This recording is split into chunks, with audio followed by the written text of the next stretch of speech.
Hey everyone, welcome to the show. I have an update to share with you about a January 6th convict who committed another crime after the Capitol attack. Before I get into the details, though, you know the drill. Hit the subscribe button below this video. Helps with the YouTube algorithm. It is free for you. So I thank you all in advance. So here's what's going on. If you followed my coverage of the January 6th cases, you're going to remember this man. 47-year-old Illinois resident Shane Woods. He also goes by the name of Shane Castleman. And he was originally arrested and charged with numerous crimes in June of 2021. So that was for his involvement in the Capitol attack. He was indicted on 8 charges. It included assaulting a female officer, striking a cameraman for Reuters news outlet. So ultimately, Woods accepted a plea deal. He pleaded guilty to the 2 assault charges, and he was sentenced to 54 months in prison and 3 years of probation. He then got one of Trump's infamous pardons, so got to walk away from that. But before that sentencing took place, and while Woods was out on pretrial release, he killed a 35-year-old woman while he was driving with a blood alcohol level that was more than twice the legal limit.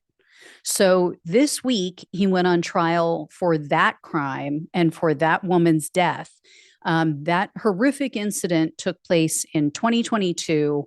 It was after Woods got in an argument, apparently with a family member. He went to a bar, he got drunk, and then he made the decision to drive drunk. He flew past an officer, and the officer said he had to speed up to over 100 miles an hour just to catch Woods. So he pulls Woods over. Woods is crying. He says, "I don't care what happens. Give me a ticket. I don't care because I'm going to kill myself." So it came out during the trial that Woods had apparently tried to take his own life twice before this. He, after his arrest for the Capitol attack, he tried to commit suicide twice before. Well, the officer, after hearing this, he was like, I need to call for backup. I need to find out what to do. He goes to call for help, and Woods takes off in his truck and gets on the freeway driving the wrong way. So Woods testified during the trial that he apparently had fallen into a depression even before January 6th. He told the jury his marriage fell apart around 2019. And so he just immersed himself in politics, became a huge Trump supporter. And then after the Capitol attack, Woods said, quote, "Millions and millions of people hated me." So Woods, his plan that day after he got pulled over was he was going to get on the freeway. He knew he got on going the wrong direction, and he was going to drive into the front of a semi truck.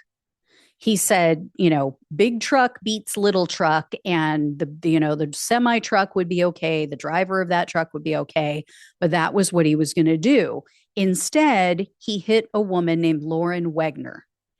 She was driving to go hang out with friends, and Woods told the jury he swerved to try to avoid her, but she swerved in the same direction and they collided. So, according to the journalists who attended the trial, Lauren's parents just broke down crying.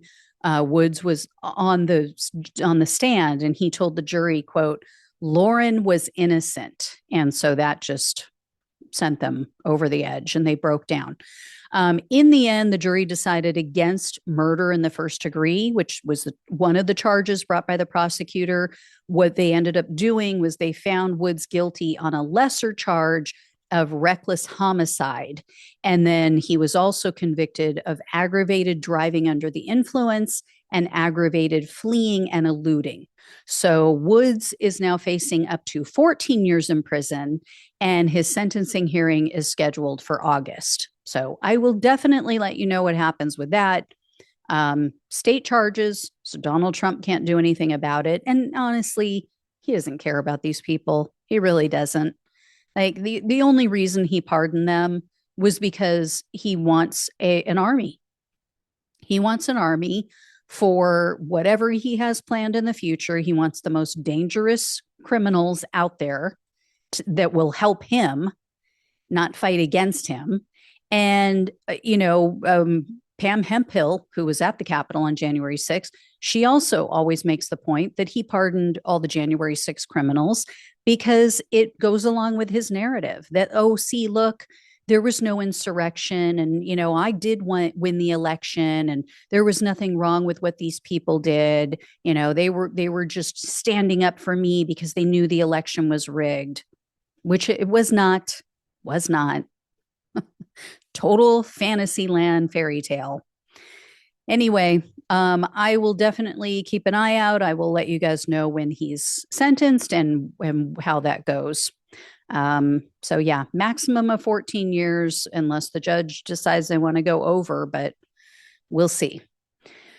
But yeah, 35-year-old woman, her life just vanished, gone.